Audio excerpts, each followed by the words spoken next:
एक फूल की चाह। इसके कवि हैं सियाराम शरण गुप्त। ठीक है। एक फूल की चाह मुख्य रूप से ये सियाराम शरण गुप्त जी की लंबी और बहुत प्रसिद्ध कविता है, और उसी का ये एक अंश मात्र है, पूरी कविता नहीं है।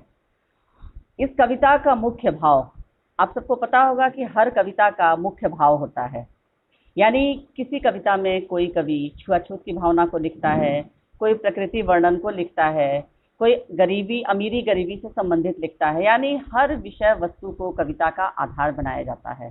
ठीक है। तो इस कविता में भी एक फूल की चाह जो कविता है, इसमें सियाराम शरण गुप्त छुआछूत की भावना से संबंधित इस कविता को की रचना उन्होंने की है। और कविता का मुख्य विषय क्या है कि एक अछूत लड़की जिसका नाम है सुखिया, सुखिया नाम की एक लड़की है जिसका नाम है, और अछूत लड़की है और वो मृत्यु को प्राप्त होने वाली है, किसी भी समय उसकी मृत्यु हो सकती है। और ऐसी स्थिति में उसकी एक इच्छा है, वो अपने पिता से इस बात की इच्छा जाहिर करती है कि देवी दुर्गा के चरणों में अर्पित किया हुआ एक फूल लाकर उसे उसके पिता दें। ठीक है। लेकिन उसके पिता अपनी बेटी की इच्छा को पूरा करना चाहते हैं। उस कन्या के पिता ने प्रण किया कि वह अपनी बेटी की इस मनोकामना को अवश्य पूरी करेगा। मंदिर में देवी माँ के फूल लेने के बाद उसके पिता के साथ अन्य भक्तों ने अमानवीय व्यवहार किया, क्योंकि वह एक अछूत था। ईश्वर तक अछूत न पहुँचे, ऐसी सोच अन्यायपूर्ण है। अछूत भी तो ईश्वर की रचना है, अछूत होना पाप नहीं है। इसी भावना को प्रकट करते हुए कवि ने मानव की करुणा, यातना एवं द्वंद्व को अपनी कविता में चित्रित किया है। ठीक है। तो सबसे पहले इसमें दिया हुआ है काव्यांश 1, उद्वेलित कर। उद्वेलित का अर्थ होता है भावनाओं में डूबकर। सबके पास किताब है ना? हाँ, हेलो, हाँ, किताब। हाँ, तो उद्वेलित कर अश्रु राशियां। तो उद्वेलित का अर्थ है भावनाओं में डूबकर, अश्रु राशियां इसका अर्थ है आंसुओं की धारा। देखते चलो तुम लोग, जिस जिस शब्द का अर्थ नहीं होगा उसको तुम लोग वहां पेंसिल से लिख लोगे। ठीक है। हृदय चिताएं। हृदय चिताएं का अर्थ है चिता के समान प्रतीत होने वाला हृदय। धधकाकर। धधकाकर का अर्थ होता है, हाँ बेटा स्कूल से क्लास ले रहे हैं ना, स्कूल में वाईफाई के थ्रू ले रही हूँ क्लास। आएगी, क्लियर आएगी आवाज। धधकाकर, सुलगाकर। महा, बड़ा। महामारी, बहुत बड़े स्तर पर फैलने वाली बीमारी। प्रचंड, तेज, तीव्र। क्षीण कंठ। क्षीण कंठ का अर्थ है दबी हुई आवाज। मृतवत्सा, जिसका बच्चा मर गया हो। करुण रुदन, दया उत्पन्न करने वाला रोदन। दुर्दांत, भयंकर। नितांत, बिल्कुल, अत्यंत। कृश रव। कृश रव का अर्थ होता है धीमी आवाज। हाहाकार, चीख पुकार। अपार, जिसे पार करना कठिन हो। ठीक है। अब इसका अर्थ, पहले मैं काव्यांश को पढ़ रही हूँ, काव्यांश 1 पढ़ रही हूँ। कैसी आवाज हो रही है? काव्यांश 1 देखिए। उद्वेलित कर अश्रु राशियां, हृदय चिताएं धधकाकर। महामारी प्रचंड हो, फैल रही थी इधर उधर। क्षीणकंठ, मृतवत्साओं का। करुण रुदन, दुर्दांत नितांत। भरे हुए था निज कृष्णों में, हाहाकार अपार अशांत। ये आप लोग देख रहे हैं अपनी पुस्तक में काव्यांश 1, दिखाई दे रहा है आप सबको? हाँ, हाँ। तो इसका भावार्थ है, इसमें कवि बता रहे हैं कि महामारी, जैसे अभी कोरोना महामारी फैली हुई है ना, उसी तरह से गांव में एक ऐसे गांव की स्थिति है जहां पर पूरा महामारी फैला हुआ है। महामारी की पूरी बीमारी चारों तरफ फैली हुई है। तो इस काव्यांश में कवि ने महामारी के प्रचंड प्रकोप का वर्णन करते हुए बताया है कि चारों ओर महामारी फैली हुई थी, जिस कारण पीड़ित लोगों की आंखों से वेदनापूर्ण आंसुओं की धारा बह रही थी। जितने पीड़ित लोग थे, सब लोग रोते बिलखते रहते थे, दुखी रहते थे, और उनके हृदय जो है, एक चिता तो है।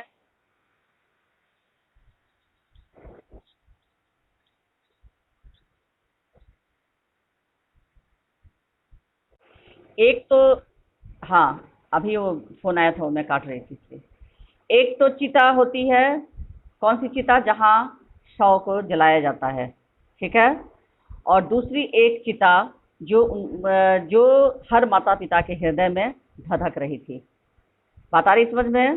तो यहाँ कह रहे हैं, कवि कह रहे हैं कि हर माता पिता, यानी उस गांव की स्थिति ऐसी थी कि छोटे छोटे बच्चे जो है इस महामारी के प्रकोप के कारण उनकी मृत्यु हो रही थी, और माता पिता का हृदय जो है वो चिता की भांति धधक रहा था, दुखी हो रहे थे। सभी लोग दुख के कारण व्याकुल थे। अपने मरते हुए बच्चों को देखकर माताओं के कंठ से अत्यंत कमजोर स्वर में करुण रुदन निकल रहा था, जो संपूर्ण वातावरण में चारों ओर फैला हुआ था। माताएं जो थी अपने छोटे छोटे बच्चों को, जब उनकी मृत्यु हो जा रही थी, तो रोते रोते उनका कंठ, उनका गला एकदम रुद्ध हो जाता था। और रुद्ध जिसको कहते हैं कि गला जो बैठ जाना, आवाज नहीं निकलती थी, इतनी ज्यादा रुलाई आती थी कि सोचिए, जिस माँ के का बच्चा, उसका बेटा या बेटी, उसकी मृत्यु हो जाए माँ बाप के सामने, तो क्या स्थिति, क्या गुजरती होगी उन लोगों के हृदय पे। वही स्थिति हो रही थी। माताओं का कंठ लगातार रोने के कारण, कितना देर कोई इंसान रो सकता है, रोते रोते क्षीण हो जाता था, मंद हो जाता था। चारों ओर अवसाद और हाहाकार मचा हुआ था। यह वातावरण हृदय को दहला देने वाला था। कवि कह रहे हैं कि यह दृश्य जो है देखकर किसी भी व्यक्ति का हृदय जो है वो दहल उठने वाला था। इतनी भयंकर स्थिति थी। समझ में आया? ये पहला अंश काव्यांश समझ में आया आप लोगों को? हाँ, हेलो। हम्म। उसके बाद दूसरा काव्यांश, बहुत रोकता था सुखिया को। अब यहाँ पर रोकने का काम कौन करते हैं? अभी महामारी की स्थिति में अभी आप लोगों को भी घर से बाहर निकलने के लिए कौन मना करते हैं? माता पिता। तो बहुत रोकता था सुखिया को, न जा खेलने को बाहर, नहीं खेलना रुकता उसका, नहीं ठहरती वह पल भर। मेरा हृदय कांप उठता था, बाहर गई निहार उसे, यही मनाता था कि बचा लूं किसी भांति इस बार उसे। अब यहाँ कवि कह रहे हैं कि सुखिया की ऐसी स्थिति थी, उसकी तबीयत बहुत खराब थी, सुखिया की बिस्तर पकड़ ली थी। तो ऐसी स्थिति में उसके पिता कह रहे हैं कि मैं उसको मना कर रहा था कि बाहर खेलने मत जा, लेकिन सुखिया नहीं मानती थी, ठीक है। वो बाहर जाती ही थी खेलने के लिए। प्रस्तुत पंक्तियों में कवि कह रहे हैं कि सुखिया का पिता बार बार अपनी बेटी को बाहर खेलने जाने के लिए मना करता है, परंतु वह बार बार, ये ईशु कुमार 9i, मोबाइल क्यों हाँ,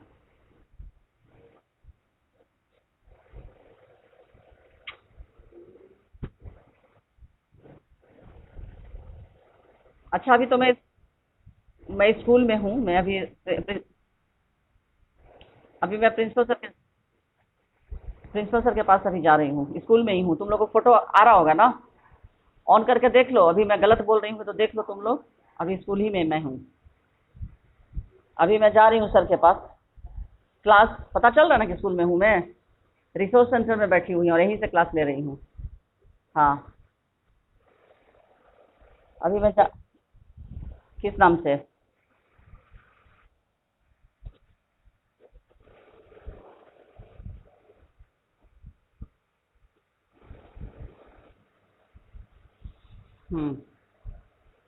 ईशु कुमार हो अभी? हाँ, उसको मैंने रिमूव किया। स्कूल में ही हूँ मैं, घबराने की बात नहीं है। सर के पास जा रही हूँ, प्रिंसिपल सर के पास। क्लास ऑफ हो जाए उसके बाद दिखाती हूँ मैं।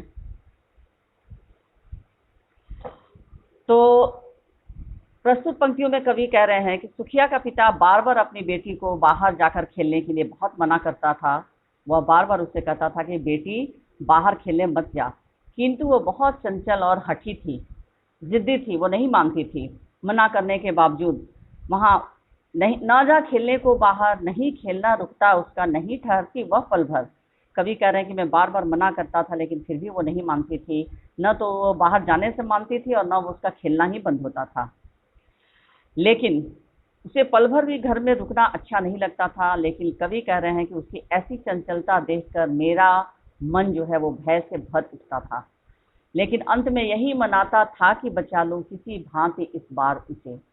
लेकिन कवि यहाँ कह रहे हैं कि मैं बस यही प्रार्थना करते रहता था कि किसी तरह से इस बार उसे मैं बचा लूं, हाँ, कि मेरी बेटी जो है इस महामारी की चपेट में न आए, क्योंकि हर माता पिता चाहते हैं कि उनकी संतान सुरक्षित रहे। और इस तरह से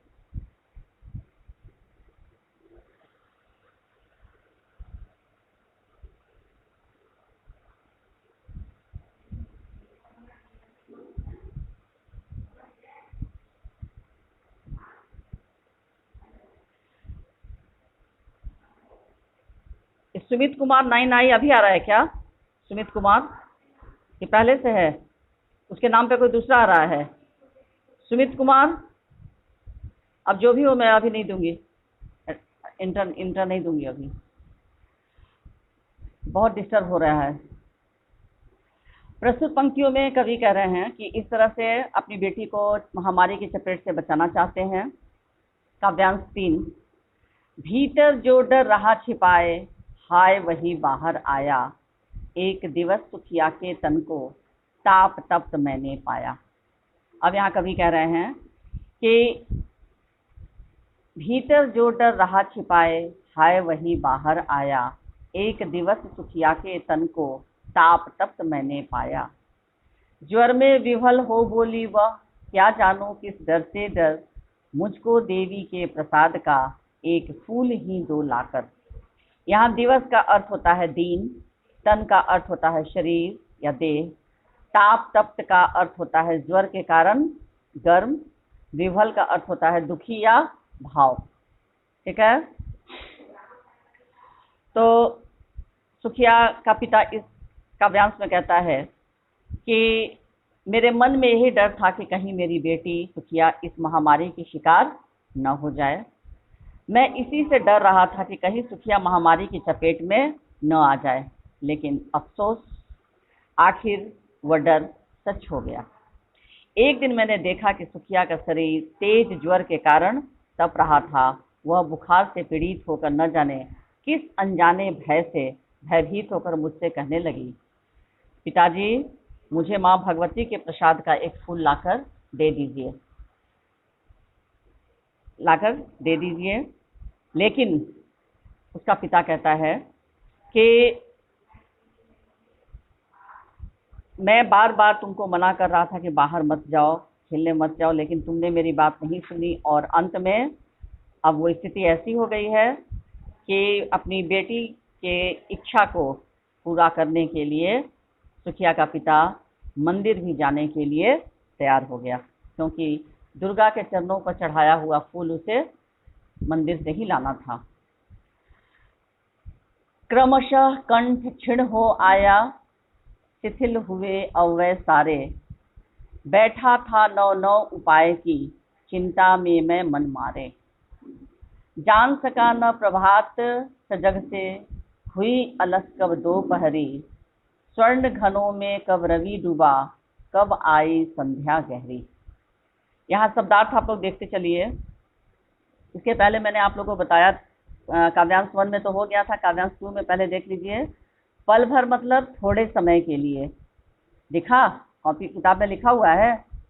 जिस शब्द का नहीं लिखा होगा उसके नीचे अंडरलाइन कर लीजिए पेंसिल से और ऊपर में शब्दार्थ लिख लीजिए, या कॉपी में भी लिख सकते हैं आप लोग।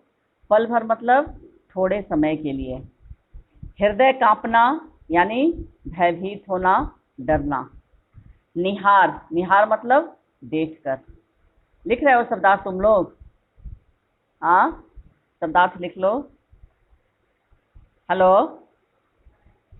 आप लोग को आवाज सुनाई पड़ रही है मेरी? हाँ, हाँ, तो शब्दार्थ लिख लो तुम लोग। काव्यांश वन का तो मिला लिए थे ना, किताब में है ना तुम लोगों को? उद्वेलित यानी भावनाओं में डूबकर, उद्वेलित यानी भावनाओं में डूबकर। अश्रु राशियां, आंसुओं की धारा। मिलाते चलो, जिस शब्द का नहीं होगा उसको लिख लोगे तुम लोग, ठीक है? उसके बाद चिता के, हृदय चिताएं, चिता के समान प्रतीत होने वाला हृदय।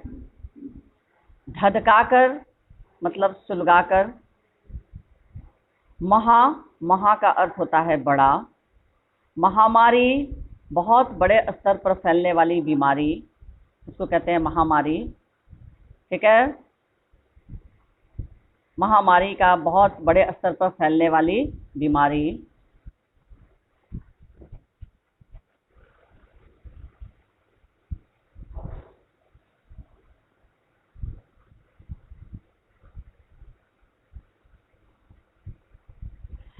उसके बाद प्रचंड यानी तेज, तीव्र। क्षीण कंठ यानी दबी हुई आवाज, क्षीण कंठ यानी दबी हुई आवाज। मृत वत्सा, जिसका बच्चा मर गया हो। सुमित कुमार प्रेजेंट है क्या? सुमित कुमार, रोल 14। सुमित, सुमित कुमार को? हाँ, अच्छा, ठीक है। इतना लेट से क्यों आ रहा है वो? हाँ, सुमित कुमार इतना लेट से क्यों आया है?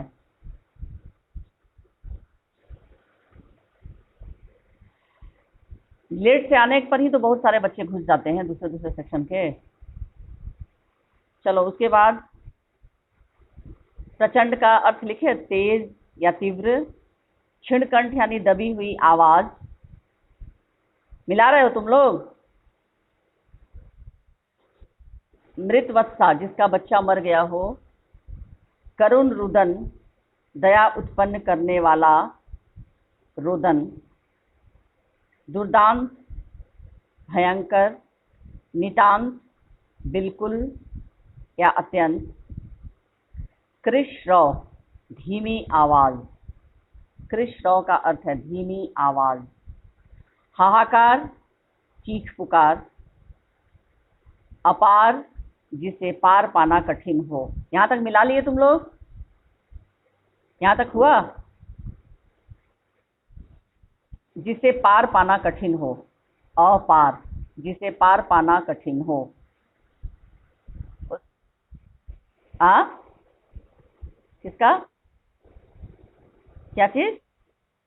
उज्ज्वलित नहीं बेटा, उद्वेलित। उद्वेलित, उद्वेलित का अर्थ है भावनाओं में डूबकर। उद्वेलित। ये विकास कुमार इंटर मांग रहा है। विकास कुमार प्रेजेंट है पहले से? हाँ, विकास कुमार। मैं कैसे इंटर दे दूं? बहुत बच्चे तो नाम बदल के आ रहे हैं ना। मैं इंटर नहीं करूंगी। 12:28 हो गया, ऐसे भी नहीं करूंगी। कौन? विकास कुमार? हाँ, अच्छा, चलो ठीक है। अपार का अर्थ है जिसे पार पाना कठिन हो। मिला लिए? आगे बढ़ूं? उसके बाद है पल भर, पल भर थोड़े समय के लिए। पल भर थोड़े समय के लिए। हृदय कांपना, भयभीत होना। हृदय कांपना, भयभीत होना। उसके बाद है निहार। निहार का अर्थ है, तुम लोग अपना अपना माइक ऑफ रखो। जिसको जिसको बात करना होगा, पूछना होगा, वो करेगा बात, ठीक है? चलो, उसके बाद है दिवस, दिवस का अर्थ होता है दिन, दिवस का अर्थ होता है दिन। तन यानी शरीर, देह, ताप तप्त, ज्वर के कारण गर्म, यानी बुखार के कारण जो शरीर गर्म होता है उसको कहते हैं ताप तप्त। विह्वल, व ह्रस्वीकार, ह और व एक साथ होता है, ह के नीचे व लिखा जाता है, उसको कहते हैं ह व संयुक्त, उसके बाद ल। विह्वल, विह्वल का अर्थ होता है दुखी भाव। लिखे सब लोग, विह्वल का अर्थ होता है दुखी भाव। नेक्स्ट, क्रमशः, क्रमशः का अर्थ होता है क्रम से या धीरे धीरे। क्रमशः का अर्थ होता है क्रम से या फिर धीरे धीरे, ठीक है। उसके बाद कंठ, कंठ का अर्थ होता है गला, कंठ का अर्थ होता है गला।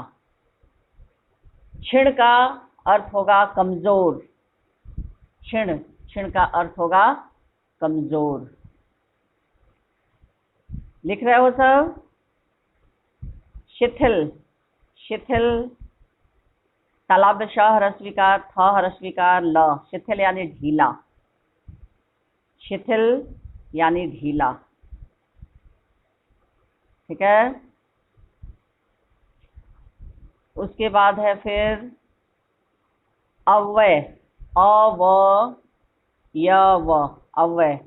अव्यय यानी शरीर के अंग, अव्यय, अव्यय, शरीर के अंग। नेक्स्ट है नव, नव, नव डैश होगा बीच में योजक चिन्ह। नव का अर्थ होगा नया, नव का अर्थ होगा नया। प्रभात सजग, चहल पहल से भरी सुबह, प्रभात सजग, इसका अर्थ होगा चहल पहल से भरी सुबह। अच्छा एक बात बता दूं, इसके बाद जब कटेगा तो फिर रीज्वाइन तुम लोग नहीं हो पाओगे, ठीक है, क्योंकि मेरा बैटरी अब थोड़ा बैठ रहा है, इसको मैं फिर से करूँगी, ठीक है। चहल पहल से भरी सुबह, प्रभात सजग, चहल पहल से भरी सुबह। अलस, अलस का अर्थ है आलस्य से भरा, अलस का अर्थ है आलस्य से भरा। स्वर्ण घन, स्वर्ण घन, सुनहरी घटाएं, स्वर्ण घन यानी सुनहरी घटाएं। रवि, सूरज, रवि, सूरज, रवि का अर्थ है सूरज। संध्या, सांझ या शाम। मैं क्या करूं बेटा, इसीलिए ना कहा कि आज तुम लोग फिर से रीज्वाइन मत होना, ठीक है, क्योंकि फिर आवाज़ का थोड़ा प्रॉब्लम हो रहा है यहाँ स्कूल में। घर से मैं क्लास लेती हूँ तो इतना प्रॉब्लम नहीं होता है ना, पता नहीं यहाँ क्यों हो रहा है। हाँ यहाँ आवाज़ भी कट रही है। अच्छा कोई बात नहीं, 12:40 तक तो हो ही जाएगा क्लास किसी तरह। रवि का अर्थ सूरज, संध्या का अर्थ है शाम या सांझ। लिख लिए इतना? इतना हुआ सबका? हाँ। किसका? स्वर्ण घन का अर्थ है सुनहरी घटाएं, स्वर्ण घन का अर्थ है सुनहरी घटाएं। चलिए अब मैं इस कविता को काव्यांश 4 को मैं समझा दे रही हूँ। 3 तक तो हो गया ना, काव्यांश 3, काव्यांश 4। क्रमशः कंठ क्षीण हो आया, शिथिल हुए अव्यय सारे।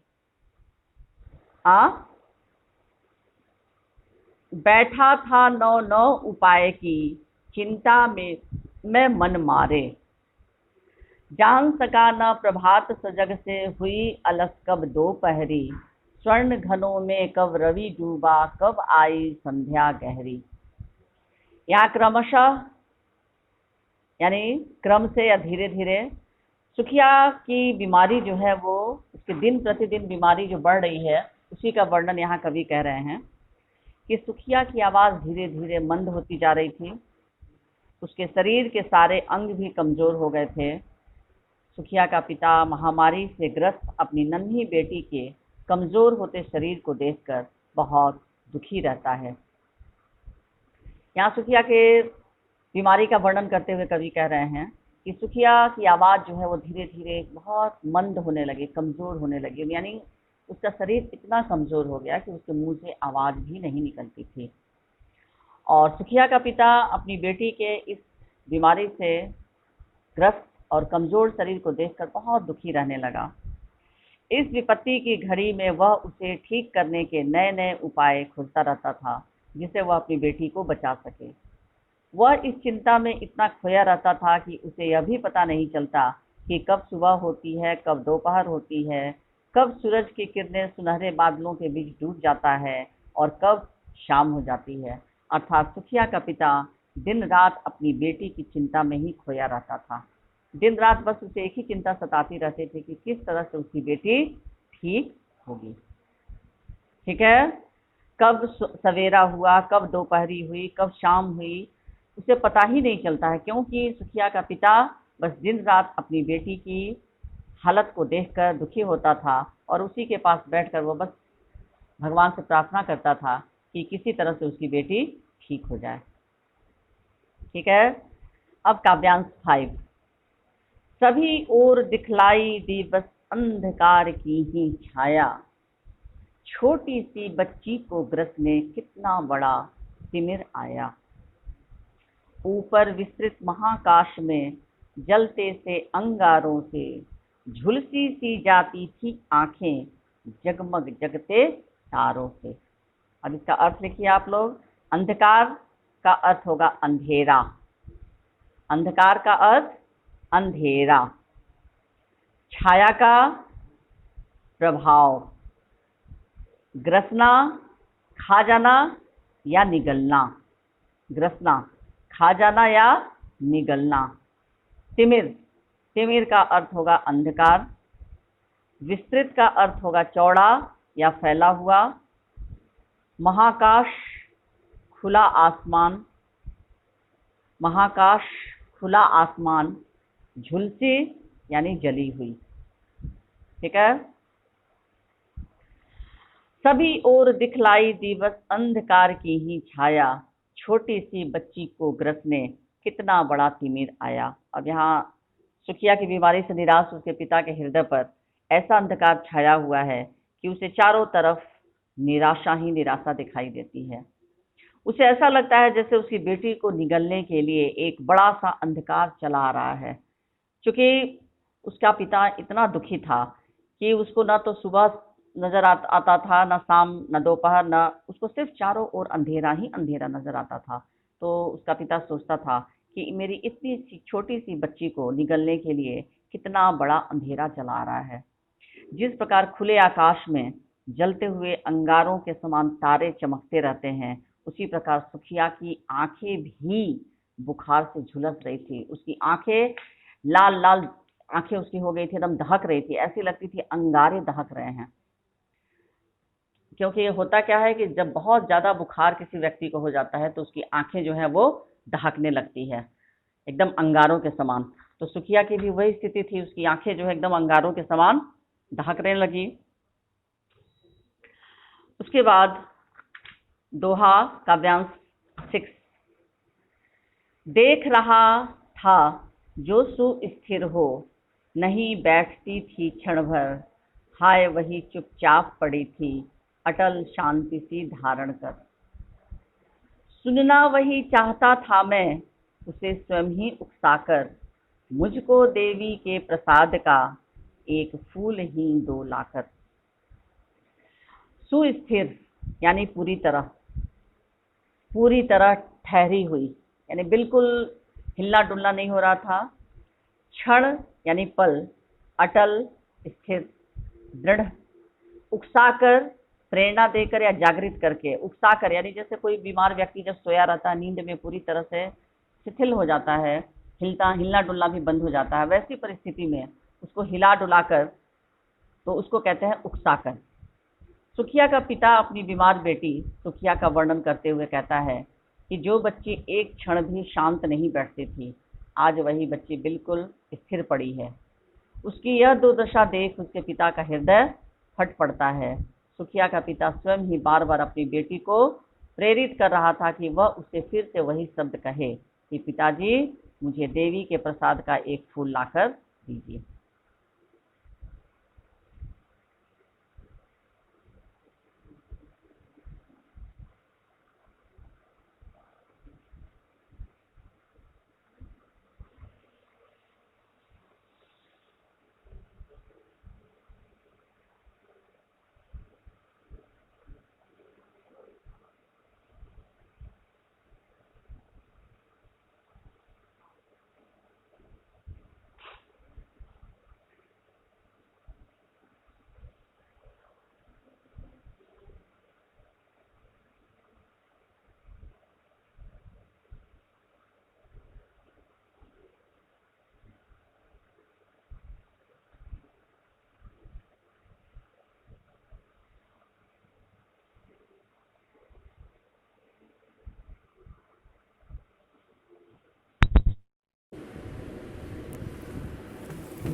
नहीं, एक क्लास और लेना है। हस्बैंड को फ़ोन कर रहे हैं कि हमको हेल्प कर दीजिए ना। क्या हम भी आने देगा स्टेशनवा वाला जरा सा देते ना। क्या चीज़? तो दिए हैं इस मिलाने के लिए। तो रजिस्ट्रेशन वाला सब इन लोगों के पास यहाँ नहीं है, स्कूल में नहीं मिला दे सबको रहा का? है। हाँ बोला